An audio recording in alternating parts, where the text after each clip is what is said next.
తిరుచానూరులో భూమును ఆక్రమించిన భూములను ప్రభుత్వం స్వాధీనం చేసుకుంది. జేసీబీలతో భూమున ఆక్రమిత భూముల చుట్టూ ఉన్న గోడలని రెవెన్యూ అధికారులు కూల్చివేస్తున్నారు. పోలీసు బందోబస్తుతో ఆక్రమణలను తొలగిస్తున్నారు.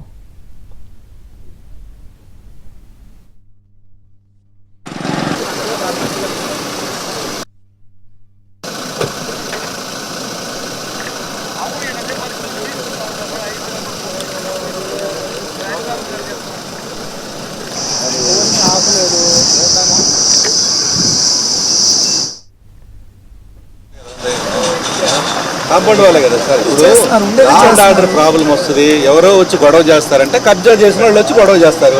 అప్పుడు వాళ్ళ ఇంట్లో నుంచి రాకుండా ఆపాలి, కానీ మేము పోయి అసలు అక్కడ జరుగుతుందా లేదా చూసేదానికి పోయిన వాళ్ళని ఆపుతామంటారు సార్. మరింత సమాచారం మా ప్రతినిధి దినేష్ అందిస్తారు.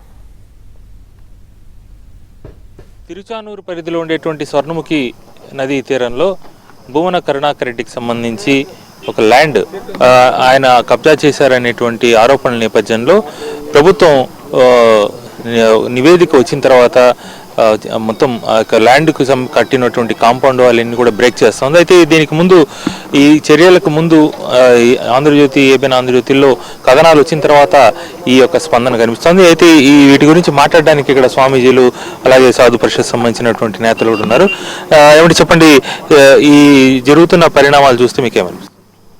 నమో వెంకటేశయ్య. ఈ భూమన కరుణాకర్ రెడ్డి గారి భూ కబ్జా ఆరోపణలు కాదు, నిజం. ఆల్రెడీ సిట్ నిగ్గు తేల్చింది. 9 ఎకరాలు ఇక్కడ స్వర్ణముఖి పరివాహక ప్రాంతంలో ఆక్రమించి భూ కబ్జా చేశాడనేది ఫైనల్ అయిపోయింది. దాన్ని ఈరోజు దురాక్రమణలన్నీ తీసేస్తున్నారు. ఈ సందర్భంగా ముఖ్యంగా ఏబిఎన్ ఆంధ్రజ్యోతి వారికి అభినందనలు తెలియజేస్తున్నాం.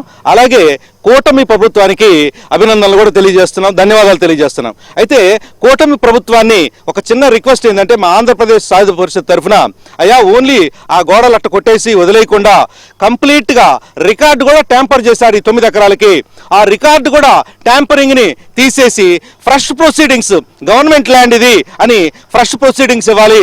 అలాగే కరుణాకర్ రెడ్డి గారు ఉదయం లేస్తే అసలు అలివిగాని వెంకటేశ్వర స్వామి భక్తుల్లాగా మొత్తం కంప్లీట్గా నీతిలే చెబుతారు ఆయన. ఇక్కడ తీరా చూస్తే భూ కబ్జాలు, డ్రగ్స్, గంజాయి ఇది వ్యాపారం. అయ్యా కరుణాకర్ రెడ్డి గారు, ఇప్పటికైనా సరే మీరు కన్ను తెరుచుకొని వెంకటేశ్వర స్వామి దండం పెట్టి వచ్చి మీకు నమస్తే పెట్టి ఆయనకి క్షమాపణ చెప్పి మీ పవిత్రమైన క్షేత్రంలో మీరు కబ్జా చేసినటువంటి భూములు తిరిగి మన గవర్నమెంట్కి ఇచ్చేసి మీ గౌరవాన్ని నిలుపుకోవాలని మేము కరుణాకర్ రెడ్డి గారిని కోరుకుంటున్నాం. ప్రతి పూటకి కూడా కరుణాకర్ రెడ్డి గారు మీడియా సమావేశాలు పెట్టి, నేను మాజీ టీటీడీ చైర్మన్ని, వెంకటేశ్వర స్వామి భక్తుడిని, హిందువులందరికీ కూడా నేను ప్రతినిధిని అని మీరు అనేక రకాల మాటలు మాట్లాడుతూ ఉంటారే. ఈరోజు మిమ్మల్ని అడుగుతున్నాం, ఒక టీటీడీ మాజీ చైర్మన్గా చేసిన మీరు ఒక స్వర్ణముఖి నదిని చూస్తేనే ఆధ్యాత్మిక చింతన పరులు దండం పెడతారు, సేవ చేసుకుంటారు. కానీ తిరుపతిలో మీరు ఒక భూబకాసురుడిగా, టీటీడీ చైర్మన్ అనేకంటే ఒక భూబకాసురుడిగా ఈరోజు మీ పేరు సార్థకం అవుతుంది. మీరు ఇటువంటి పవిత్రమైన స్వర్ణముఖి నదిలో 9.5 ఎకరాల భూమి, 45 కోట్ల విలువ చేసే భూమిని మీరు కబ్జా చేసి మీరా నీతి కబుర్లు చెప్పేది, మీరా సిద్ధాంతాలు వల్లించేది, మీరా హిందూ ధర్మానికి ఇంటర్నేషనల్ పెద్ద ప్రతినిధిగా బిల్డప్లు ఇచ్చేదండి? ఎవరు నమ్ముతాడు?